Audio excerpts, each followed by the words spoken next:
Hello everyone, welcome to Sindhu Academy.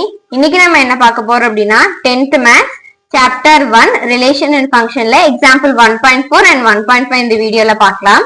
Okay, Example 1.4 first பார்க்கலாம். Question படிக்கிறேன்.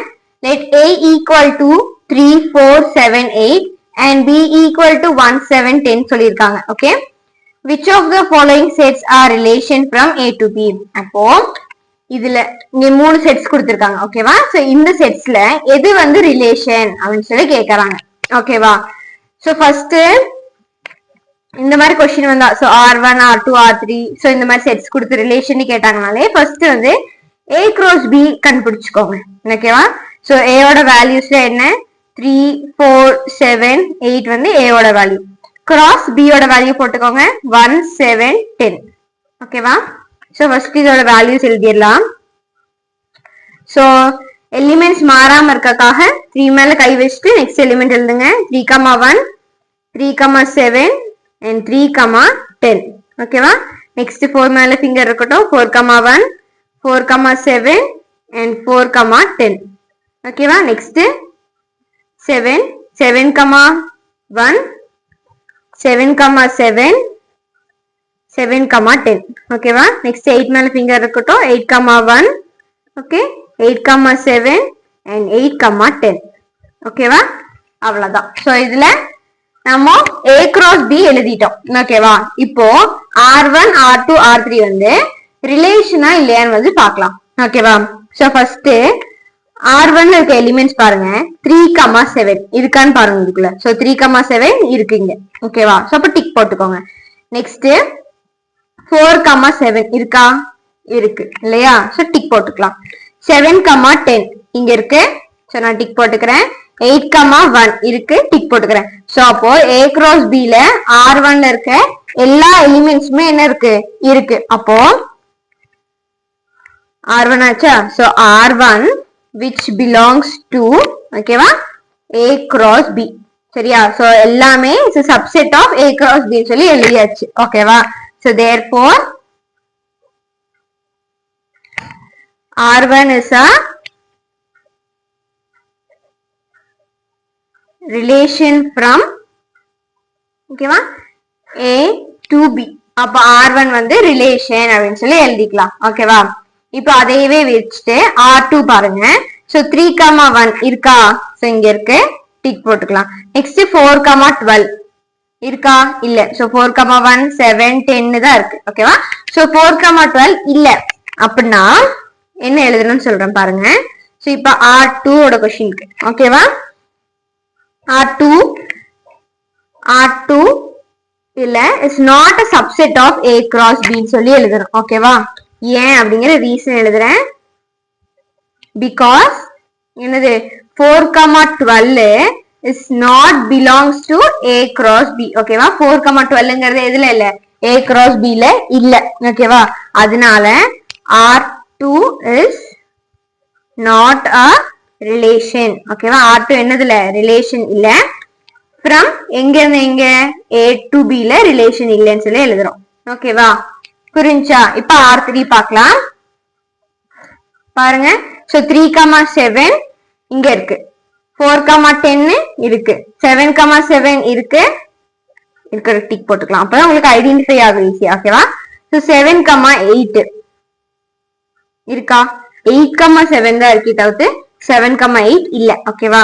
So ஒரே ஒரு எலிமெண்ட் இல்லனாலும் என்னதான்? சோ 8, 11 கிடையாது. 8, 7 இருக்கு.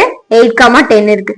சோ ஒரு எலிமெண்ட் இல்லனாலும் ஓகேவா? சோ இந்த மாதிரி இந்த ஒரு செட் இல்லனாலுமே அது என்ன கிடையாது ரிலேஷன் கிடையாது. ஓகேவா? சோ அப்ப தேர்ட் ஒன் போட்டுக்கோங்க வந்து R3 சொல்லியிருக்காங்க இல்லையா? சோ அப்ப R3 is not a subset of A cross B. ஓகேவா? ஏன் அப்படின்னா because என்ன இங்க இல்லைன்னு பார்த்தோம் 7, 8 8, 11 இல்லையா? சோ ஏதாச்சும் ஒண்ணு கூட எழுதிக்கோங்க. 8, 7 is not belongs to A cross B. ஓகேவா? so R3 is not a relation from A to B ன்னு சொல்லி போட்டுறணும். ஓகேவா? so just ஒரு simple 3 என்ன அப்படின்னா ரிலேஷனா இல்லையான்னு கேட்டா இந்த மாதிரி A cross B எழுதிட்டு அதுக்குள்ள இருக்க எலிமெண்ட்ஸ் இருந்துச்சுன்னா அது என்னது இஸ் a ரிலேஷன். சப்போஸ் அந்த எலிமெண்ட் இல்ல அப்படின்னா இட்ஸ் நாட் a ரிலேஷன். ஓகேவா? நெக்ஸ்ட் சம் பார்க்கலாமா? 1.15. ஓகே, எக்ஸாம்பிள் 1.15 பார்க்கலாம். சோ என்னன்னா the arrow diagram shows a relationship between the set P and Q. ஓகேவா? write a relation in set builder form, roster form and what is domain and range of R சொல்லி கேக்குறாங்க. ஓகேவா? So இங்க ஒரு arrow diagram கொடுத்திருக்காங்க.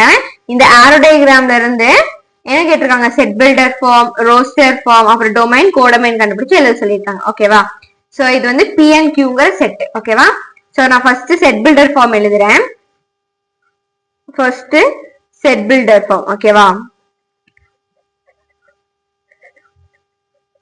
Okay, so இப்போ set builder ஃபார்முக்கு என்ன பண்ணிடலாம்? P ல இருக்க எலிமெண்ட்ஸ் என்னென்ன சொல்லுங்க? 5 6 7 8 and Q ல இருக்க எலிமெண்ட்ஸ் 3 4 5. ஓகேவா? புரிஞ்சுதானே? இப்ப செட் பில்டர் ஃபார்ம் எழுதலாம். the set builder form of R equal to, எப்பயுமே செட் பில்டர் ஃபார்ம் எழுதும் போது என்ன வரும்? ஸ்டார்டிங்ல கர்லி பிராக்கெட்ஸ் வரும். சோ x, y, இந்த x இருக்கு and y எப்படி வந்துச்சு அப்படின்னா y equal to x minus 2 ன்னு சொல்றாங்க. ஓகேவா? and இதுல இருக்க இந்த x வந்து p குள்ள இருக்காம and y வந்து எதுக்குள்ள இருக்கு? q குள்ள இருக்கு அப்படி சொல்லி எழுதணும். ஓகேவா? புரிஞ்சா? இத வந்து நம்ம x y ன்னு வச்சிருக்கோம்னா. ஓகேவா? இப்போ y எப்படி வந்துச்சு அப்படி சொல்லி கேட்டாங்கன்னா 5 வந்து 3 ஓகே வருது. இப்போ 5 வந்து 2 மைனஸ் பண்ணா 3 வரும். 6ல இருந்து 2 மைனஸ் பண்ணா 4 வரும். 7ல இருந்து 2 மைனஸ் பண்ணா 5 வரும். ஓகேவா? அப்ப y எப்படி அப்படின்னா xல இருந்து 2 மைனஸ் பண்ணி எழுதுங்க அப்படின்னு சொல்றாங்க. ஓகேவா? சோ xல இருக்க எலிமெண்ட் 5. சோ ஒவ்வொரு டைமும் 5 எடுத்து அப்ளை பண்ணோம், 6 எடுத்து அப்ளை பண்ணோம், 7 எடுத்து x க்கு பதிலா அப்ளை பண்ணா இந்த வேல்யூ வரும். ஓகேவா? அப்போ x எல்லாம் எதுக்குள்ள இருக்காமா? p குள்ள இருக்காமா and y எல்லாம் q குள்ள இருக்குன்னு சொல்றாங்க. ஓகேவா? இதான் செட் பில்டர் ஃபார்ம். இப்போ ரோஸ்டர் ஃபார்ம்னா ரொம்ப ஈஸி. ஓகேவா? so the roster form of R equal to எழுதிக்கோங்க. ஜஸ்ட் ஆர்டர்டு பாஸ்ல எழுதினா போதும். 5ல இருந்து 3 க்கு லைன் போயிருக்கு and 6ல இருந்து 4 க்கு லைன் போயிருக்கு and 7ல இருந்து 5 க்கு லைன் போயிருக்கு. ஓகேவா? ஜஸ்ட் பாருங்க, 5ல இருந்து 3 க்கு, 6ல இருந்து 4 க்கு and 7ல இருந்து 5 க்கு. ஓகேவா? சோ நான் எங்க இமேஜஸ் போயிருக்கோ அதுக்கு மட்டும் தான் என்ன பண்ணிருக்கேன்? ரோஸ்டர் ஃபார்ம் எழுதிருக்கேன். ஓகேவா? and third என்னது? domain of R. ஓகேவா? அப்புறம் range of R கண்டுபிடிக்கணும். ஓகேவா? இப்போ domain அப்படின்னா இதுக்குள்ள இருக்கிறதெல்லாம். ஓகேவா? கோடொமைன் இதுக்குள்ள இருக்கிறதெல்லாம். ரேஞ்ச்னா எங்க இமேஜ் போயிருக்கோ அது மட்டும் தான் ரேஞ்ச். ஓகேவா? அப்போ இதுல டொமைன் சொல்லுங்க. 5 6 7 தான் என்னது? டொமைன். ஓகேவா? சோ 5 6 7 மட்டும் தான் என்னது? டொமைன். ஓகேவா? இப்போ ரேஞ்ச். இப்போ ரேஞ்ச் ஆஃப் R என்ன அப்படின்னா எதுக்கெல்லாம் இமேஜஸ் போயிருக்கோ அது மட்டும் தான் ரேஞ்ச். ஓகேவா? சோ 3 4 5 மட்டும் தான் என்னது? ரேஞ்ச். 3 4 5 மட்டும் தான் ரேஞ்ச். ஓகேவா? சோ இதோட இந்த வீடியோ முடியுது. ஏதாச்சும் டவுட் இருந்தா கண்டிப்பா கமெண்ட் பண்ணுங்க. தேங்க்ஸ் ஃபார் வாட்சிங். இந்த வீடியோ பிடிச்சிருந்தா கண்டிப்பா லைக் பண்ணுங்க. சிந்து அகாடமி சேனலை சப்ஸ்கிரைப் பண்ணுங்க அண்ட் உங்க ஃப்ரெண்ட்ஸ் கூட இந்த வீடியோஸ் எல்லாம் ஷேர் பண்ணி எல்லாரும் சேர்ந்து படிங்க. Okay, thank you.